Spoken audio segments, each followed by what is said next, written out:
Welcome to What the Friday, Season 3, Episode 2, entitled My Experience at the 4-day Tony Robbins Seminar in Orlando, Florida, and how it may help you.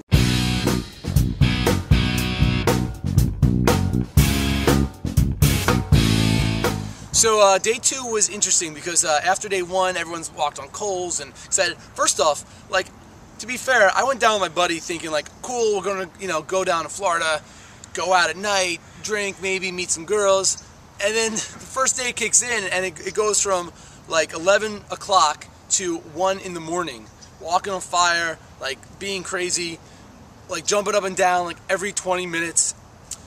We got home, we got back to our place, and we're like, dude, like let's make the most out of this. And we didn't go out. We did go to Fridays one night, which is kind of interesting. Fridays is pretty delicious. I know it's picked up its game since like back in the day, like when we went like in high school.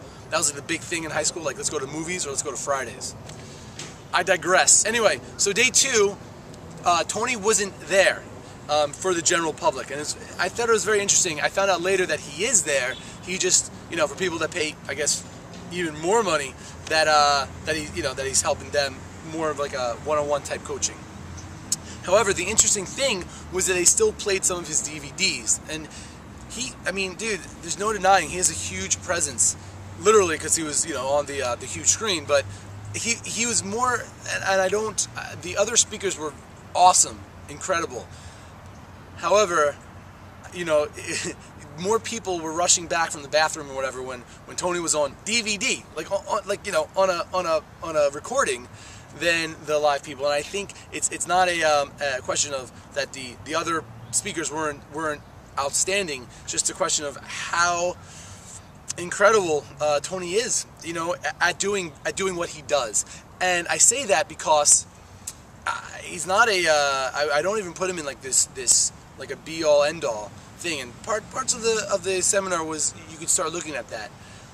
What really means, and I say that, is that he's been doing it for 35 years. And I challenge anybody that does anything for 35 years, how can you not be outstanding at it? It's a true testament of not giving up and continually growing in your field, in your profession, in whatever you're passionate in life. So that's the biggest takeaway. So when I want to just frame this out, when I start saying like how amazing he is, it's simply because what's amazing is that he's stuck with something and improved upon it and committed to it, I guess, for a long term.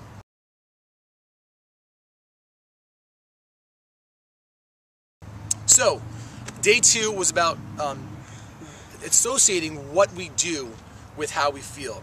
Again, a lot of themes piggyback on each other. So this is basically saying, like, if we don't do it, what behavior is associated to it? So, I'll give you an example. Let's say I don't like to clean my room all the time, right? So, the idea is that I don't like to clean my room. Someone tells me to clean my room. No, I don't want to clean my room. And you could try to force it with willpower. I mean, a big example is probably health and wellness, but I want to use a separate example because everyone probably has the health and wellness example. So, you're not going to change just by saying, I'm going to clean my room. Well, why do you want to clean your room? So, before you go into all the reasons why, first acknowledge what it is, right? So, I don't want to clean my room because, I don't know, well, for me, it's like, I have a pain in that, me getting up and folding my clothes and putting it in a drawer. So then use that pain, right? Take that pain and associate it to what's the pain of not cleaning your room, okay? So, and a silly thing is that things are going to get built up. I'm not going to be able to find something. And then make it more. So the whole idea is, well, I'm not going to be able to find something. I might lose my passport. And then let's say I need to travel tomorrow and I won't be able to find my passport. I'm going to lose all the money and all the time of trying to get it. More. I bring a girl back to my room and she walks one foot in and then she leaves and never sees me again. More. I walk into the room and I realize that mold has been in the room, and now not only has mold been in the room, that not only is it bad for my personal space, it's bad for my health. I start breathing in all this disgusting mold because I stopped cleaning my clothes. More, I don't have any underwear. The whole idea is to start associating your pain not to why you don't do it, but pain so much that if you don't do it, what will the pain be? Another idea is that if you have this pattern, if you start thinking like, oh, I gotta clean my room, look at that. Oh, I gotta clean my room. Most people are be in that state. But if I said, oh, I gotta clean my room, right? I mean, just me doing the example right now is making me excited. I want to clean my freaking room right now. So change your pattern, and we already know changing your pattern could be what? Changing our physical state. So if we just say, woo, I gotta clean my room. Changing our language, and that could be the tone of our voice, like, you know, I gotta clean my room. Has a little different connotation than, oh, I gotta clean my room. And changing our focus. So, changing our focus could be, instead of in your mind, I know when I started just giving this example, which is crazy because that was off the top of my head, but giving this example, saying, oh, I gotta clean my room. In my mind, I had a picture of a messy room. But now if I say, oh, I gotta clean my room, in my mind, if I have a picture of what my room will be like after it's clean, oh, I gotta clean my room, and in my mind, it's like the cleanest, most awesome room ever. Pictures hung up, bright, it's a bright room.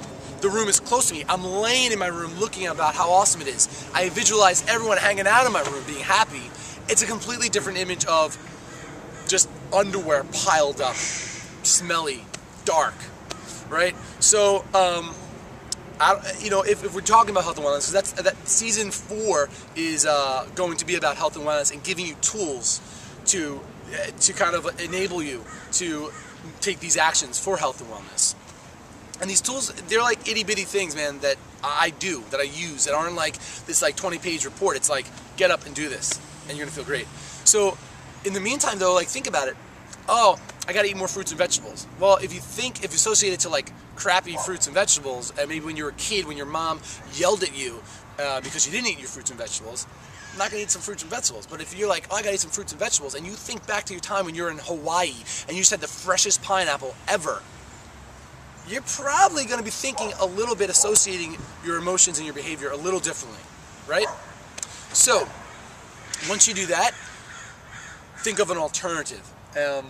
It's kind of all comes together, but it's really, you know, the alternative would be start eating some awesome fruits and vegetables, maybe with friends, having people come over and having a fruits and vegetable party.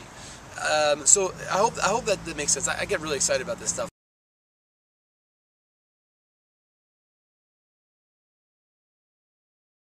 Alright guys, I know I rambled a bunch, as I always do. There's just so much information. So, as a gift to you, all the What the Friday subscribers are going to receive the step-by-step, the 4-step process, so you can take immediate action now on the inside. If you're not a What the Friday subscriber, what the heck are you waiting for? That was, again, these days are like 12-hour days, and I need to become correct with you guys. I left for a few hours to just recharge my batteries.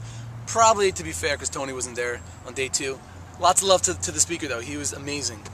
And when I came back, though, maybe call it synchronicity or what, but it was a very cool, appropriate topic for at least myself. And it was going through business maps.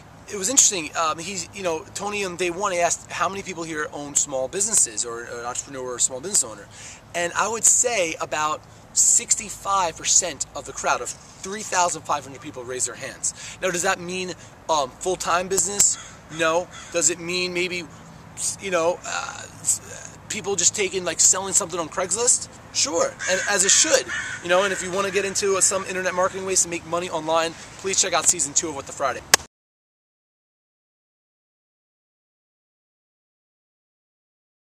Okay, the last thing I want to share with you guys from day 2 was this whole idea of this 5-step business map. And the first question on this business map was, what business are you in? And I started writing it down in the workbook. Okay, what business am I in? Well, I'm in the kombucha business. You know, in the internet marketing business. I'm in the consulting business. And then the guy on the microphone, this is the universal sign for microphone apparently, said, what business are you really in? And my mind just flipped. And I realized that it's not so much the specifics. I'm in the business of empowerment. I think I started the kombucha only because I saw what it did for me, not just the actual tea, but the idea that, wow, I can make this. I did this. Me. Like the dude that like can't like grow anything. I can't grow weeds in a garden. So I think that's what inspired me to start doing the What the Friday videos. And really, we are in the business of empowerment. So what I mean by that is that if you've felt benefit in a kombucha product, if you got a chuckle about watching What the Friday and it inspired you to take action on what you learned from one video, then I would say I'm in a very successful business. So my question for you, and we're going to end every video now with a question of the day, because as we learned in last episode, we learn by connecting, by actively going back and forth. So the question of the day is, what are you passionate about? What empowers you? And what inspires you? Till next time, What the Friday. Whoa, yes!